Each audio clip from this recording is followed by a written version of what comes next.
So in this video, I'm breaking down what is hands down the best SEO strategy that any SaaS company can use in 2026. At Exceed, we manage SEO for over 25 different software companies and have audited probably thousands of websites by now. So most software SEO strategies are completely broken. They build a strategy to drive as much traffic as possible when the real goal should be to generate net new revenue. And now with AI reshaping how people search and consume content, the old playbook is being rewritten fast. But today I'm walking you guys through the exact SEO strategy that we've successfully built across dozens of 7, 8, and even 9-figure SaaS companies to drive millions in qualified pipeline. So if you're running a SaaS company in 2026, this is exactly how you turn SEO into a predictable revenue channel. So let's jump into it. So why do most SEO campaigns fail to deliver revenue? The biggest problem that I see is that companies don't have a clear understanding of how their dream clients search for their specific solution. There's no developed strategy or SEO roadmap behind the efforts, so naturally you'll fall back to the mindset of let's just drive as much traffic as possible and then hope some of it eventually converts. So you'll end up targeting keywords based only on the amount of monthly searches they get, which are typically very broad and informational searches, and you'll end up attracting a ton of browsers instead of people who are actively looking for your product or perhaps solutions to the problems that you solve. Traffic will spike, but revenue won't follow. And for the past 2 years, AI has completely reshaped how people search online. Users don't need to visit a website anymore to understand basic concepts and definitions. And this has created something called zero-click search journeys. You're essentially getting your question answered by ChatGPT or AI overviews before you even have to click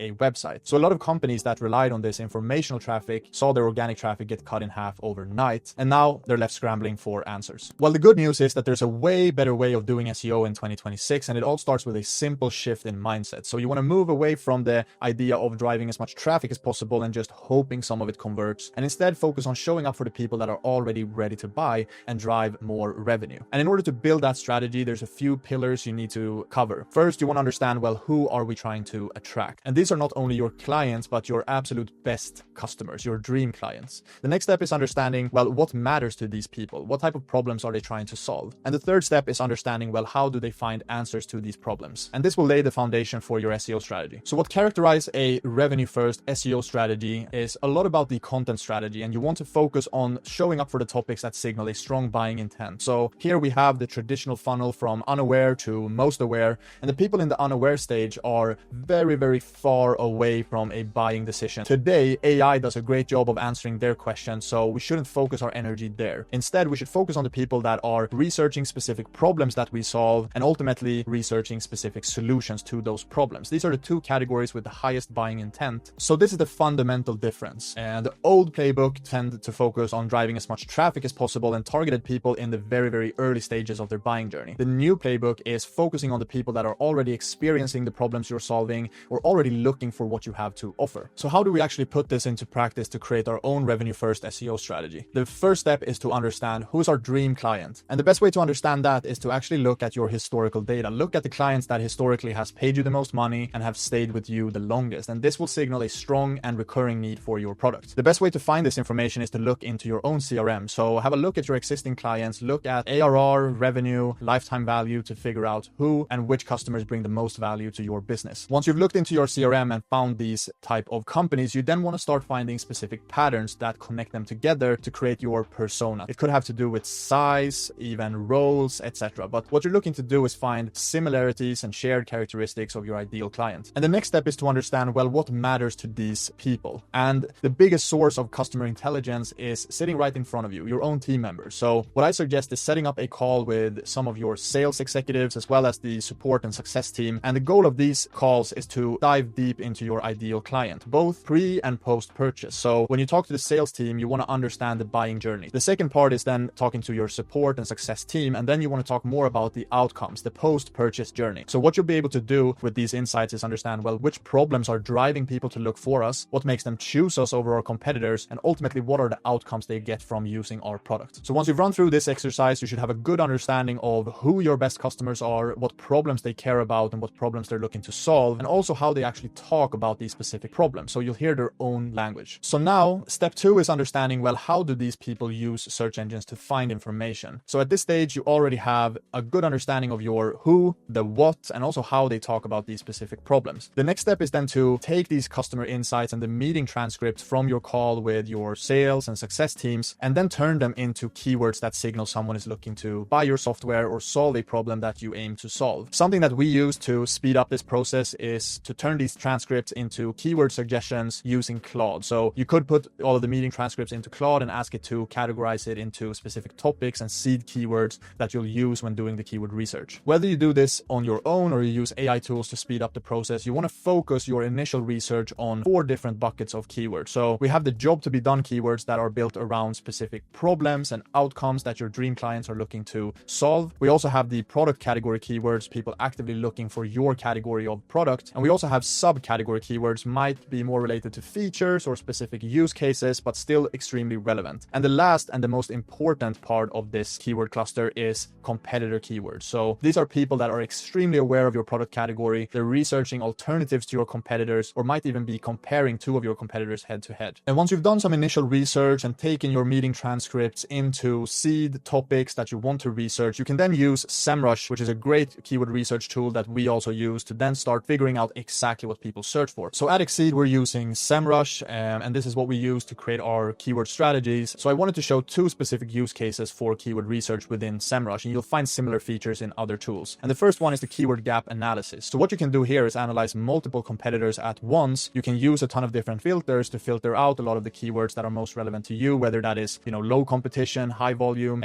you name it. What I did is I filtered out on software related keywords because I now want to find category keywords. So you'll find a huge list of relevant keywords, and this is a great way to isolate some winners, but also some gaps. So you want to target the keywords that have proven to be successful for your competitors, but then also find the gaps in their strategies that you can take advantage of. The second use case and the second feature that I use a lot is, of course, the keyword magic tool. And this is more like a free-for-all keyword research. You're not looking at specific brands or competitors, but you're just researching your seed topics from your meeting transcript. And at the end of this exercise, you should then take all the keywords that you've saved in your keyword research tool and then export them into a Excel or Google Sheet file to structure them and continue your research. So what we typically do is that we have a tab for each and every bucket of keyword. And what we want to do here is, of course, look at volume as well as keyword difficulty, but this is the row that we want to add that adds the most relevance to this keyword research. So we want to look at each keyword and score it on a low, medium, high, depending on how relevant this keyword is to our specific category. And you should, of course, base the scoring off of the insights that you gathered in step number 1. So once you've done your rough keyword research that you concluded in step number 2, step number 3 is to build out your tailored and specific keyword and topic strategy. So at this stage, you know, of course, who your best customers are, you understand what type of problems they're trying to solve, but now you've also mapped out how they search for answers, which is your rough keyword research. And the next step is to then start shortlisting these keywords. So this is where we move all the keywords that we found relevant from the rough keyword research and start mapping out specific keywords that we want to target. All of these keywords should have extremely high relevancy, which is the most important factor. So relevancy and buying intent is your number 1 priority. And then you also want to look at, of course, volume as well as keyword difficulty. And the next step is to take all of those keywords and do an initial quick scan of the existing results. And what you want to look for here is look at what type of content is currently performing well. We want to look at what's already performing and then creating something even more useful than what's already out there. And a good way of doing this is to first validate, well, what type of content should we create for this keyword? So are there a lot of product pages ranking? Are there listicles, how-to guides, videos, Reddit and forums, etc.? You can also validate the commercial intent by looking at, the number of ads. The more ads, typically the higher commercial intent you'll see. And this is essentially a quick SERP scan to understand how you should approach this specific keyword to increase your chances of ranking and driving traffic. So let me show a quick example of how you can do this initial scan of the existing results. So let's take one of the keywords that we found during our keyword research that we also then shortlisted as a relevant keyword that we want to target. So let's take best CRM for law firms, for example. So you put this into Google and you instantly see, well, there's a ton of sponsored results. It's a very commercial SERP. We can see that straight away. And we can even further validate that by looking at the AI overview that immediately starts recommending different brands and specific solutions. But then we also want to understand, well, what else is ranking on this SERP? So we have a Reddit thread and we have more forums. So people do value,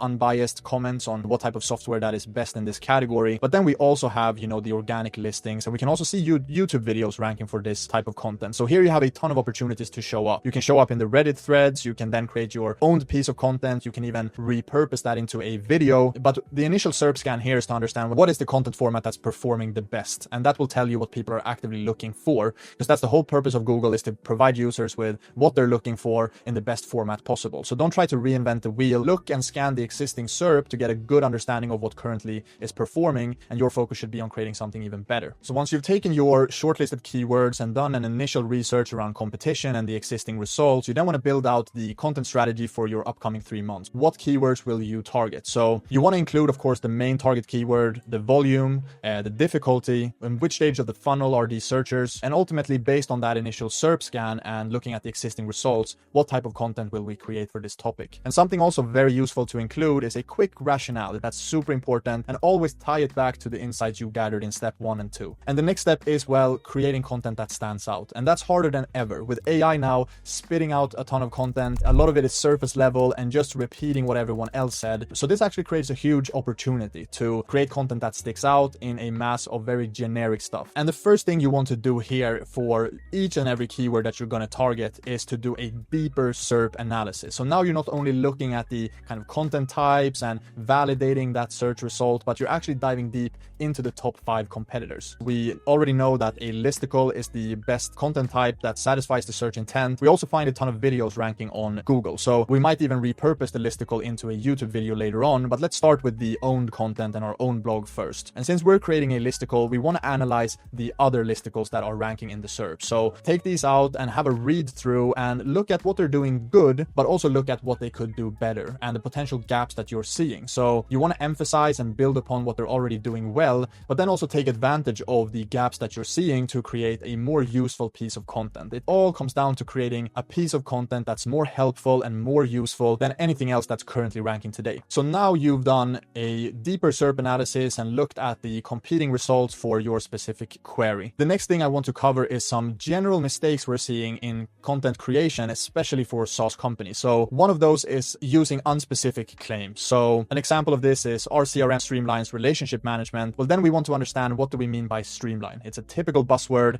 and say what you mean by streamline instead of using these jargony buzzwords that don't really say that much. The second one is vague benefits. So you're saying that our CRM improves your win rates, but you're not saying how or why. So that's a very important part as well. So if you look at the better example, we're giving some specific context to how we actually improve the win rates. We're not just saying that we are, we're also showing them how. And the last problem, and probably the biggest one that I see consistently, and this is not only SEO, but in all types of marketing, but that you're using overly complex language. So you want to make it sound like your software is this, cutting edge automation, synergized workflows, this and that. But what actually happens is, well, you might be showing off that you have a cool vocabulary, but the reader on the other end will not understand what you're trying to say. So just simplify it, stop using big and complicated words, and just use plain language to break down your points and your arguments, and they will be way better received by the target reader. But then let's look at some other strategies to make content that stands out. So for example, you can leverage and use those first-party customer insights that you gathered in step 1 and 2. So you might even interview a set of clients about how they currently do process X, and then use that insight in your own content. The second one is original data. An example here would be surveying 100 people within your target audience on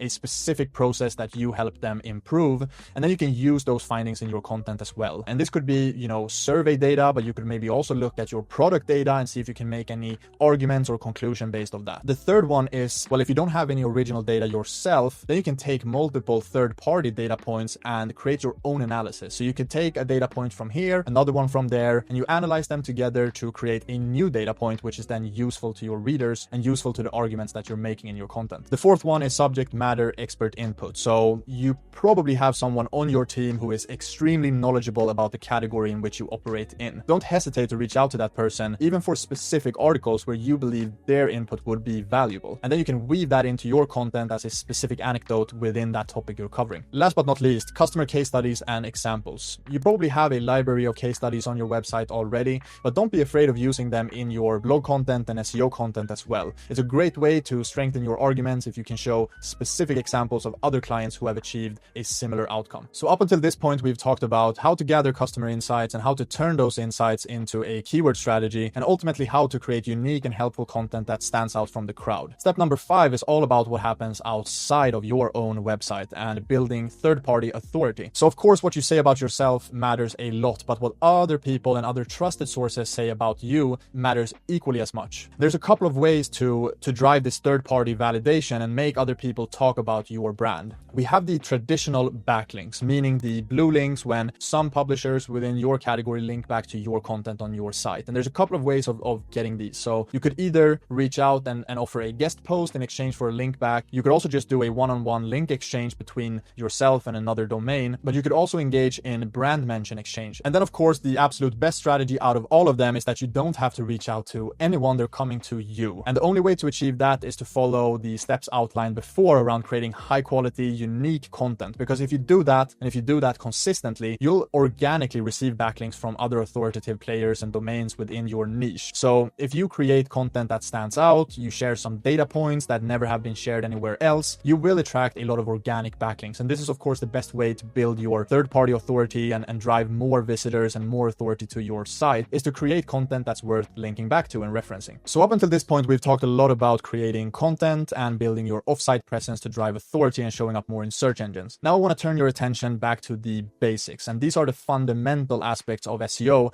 that you also need to cover. And I've categorized these into two distinct categories, and the first one being create a great user experience. You want the user experience on your website to be close to perfect. So make sure it's not too heavy. So you want to make sure that your website is optimized for mobile. It should also be easy to navigate. You don't want to make it hard for users to skim through your website and get from one page to another. And of course, you also need to have clear CTAs. Don't have 5 competing CTAs. Have clear CTAs placed where they should be placed and not confusing the users when they're trying to convert. The second part of the SEO basics is to also make it easier for search engines to understand your content. So it's twofold. We have the user, but we also have the search engine, and we need to please both. And some tips on doing this is to keep all of your URL structures extremely clean, built around the main target keyword you're going after. You want to make sure that the metadata, meaning meta titles and meta descriptions, are relevant and unique for each and every page. Also make sure you have a proper heading structure following H1s, H2s, H3s. And a very underlooked area of SEO is internal linking. So making sure that all of your most relevant pages connect, and connecting different topics is extremely important. So internal links essentially tell search engines how your pages are connected and relevant to each other. You also want to make sure there's no broken links or dead ends on your page. You don't want people to end up on a 404. You want to avoid that at all costs. And something that's extremely important to be featured in the SERP snippet, so the different snippets on Google, is to include structured data. You want your articles to be structured, also your FAQ, so that you increase your chances of ranking for people also ask or other featured snippets on Google and AI. So let's move on to the last step, and this is all about analytics and tracking and making sure you track the right metrics and the right KPIs in order to do data-driven decisions down the line, understanding what's working and what's not working, connected to the ultimate goal of generating revenue. And a lot of things have changed in search, and search, I would say, is more fragmented than ever before. We now have AI overviews and ChatGPT answering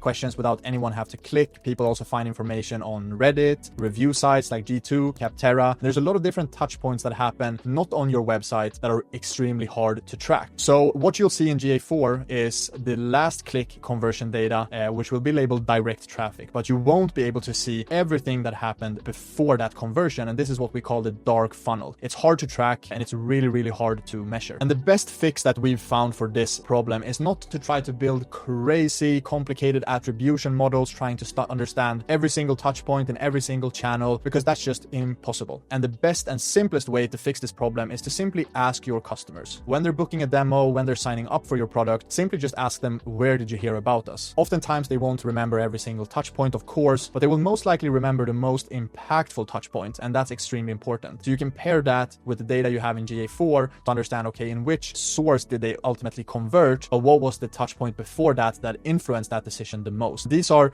the traditional SEO metrics, if you'd like. So organic clicks and sessions, impressions, also some engagement metrics, so time on page, scroll depth, etc. But also tracking brand mentions in AI.